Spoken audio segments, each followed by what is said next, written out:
చిన్న పనుండి మా అమ్మగారింటికి వెళ్ళాను. వీటిని చూసి షాక్ అయ్యాను. అసలు ఏ కుక్క పెట్టింది, ఎప్పుడు పెట్టిందో గూడా నాకు తెలీదనమాట. కానీ చూడండి ఎంత ఇన్నోసెంట్‌గా, క్యూట్‌గా చూస్తున్నాయో. వీటిని చూసి నేను ఒకే ఒక్క డైలాగ్ ఏసాను. "రేయ్! ఎవర్రా మీరంతా" అని. ఆ ఒక్క డైలాగ్‌కి ఇవి చేసిన పెర్ఫార్మెన్స్ ఉంది చూడండి. వాళ్ళ మమ్మీ పరిగెత్తుకుంటూ వచ్చింది. నేనేదో వాటిని చేస్తున్నట్టు. నిజానికి వాటిని వాళ్ళ మమ్మీని చూసి నేను భయపడి పారిపోయాను. వాటికేం తెలుసు బ్రో నా ఇన్నర్ ఫీలింగు. నేను పడిన టెన్షన్‌కి కాసేపు తేరుకొని, "మేడం ఈ ఇల్లు మాదేనండి. కొంచెం పనుంది లోపలికెళ్ళనివ్వండి" అని రిక్వెస్ట్ చేశాను. అసలు ఆ టెన్షన్‌లో దేనికోసం వచ్చానో గూడా మర్చిపోయాను.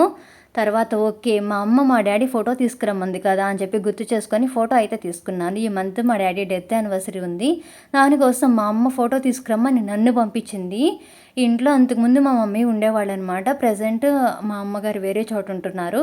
సో, అప్పుడప్పుడు నేనే వచ్చి క్లీన్ చేస్తూ ఉంటాననమాట. కొన్నిసార్లు క్లీన్ చేస్తాం, కొన్నిసార్లు చెయ్యం. అఫ్‌కోర్స్ మనకి బద్ధకం అనుకోండి. ఆ బద్ధకం వల్లే మన జీవితం ఇలా కూడా ఏడ్చిందనుకోండి. నేనైతే ఈ కుక్కలన్నింటికి గట్టిగా వార్నింగ్ ఇచ్చాను. మీరు మినిమమ్ నాకు రెస్పెక్ట్ ఇవ్వట్లేదు. ఓనర్ అనే రెస్పెక్ట్. కనీసం నాకు రెంట్ గూడా పే చేయట్లేదు. మీరు గనక ఇలాగే ఉంటే నేను మీ మీద పోలీస్ కేస్ వేస్తానని చెప్పి వాళ్ళ మమ్మీకి గట్టి వార్నింగ్ ఇచ్చాను.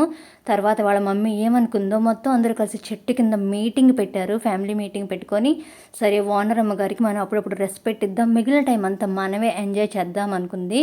నన్ను చూసి ఎలా కటింగ్ ఇస్తుందో చూడండి.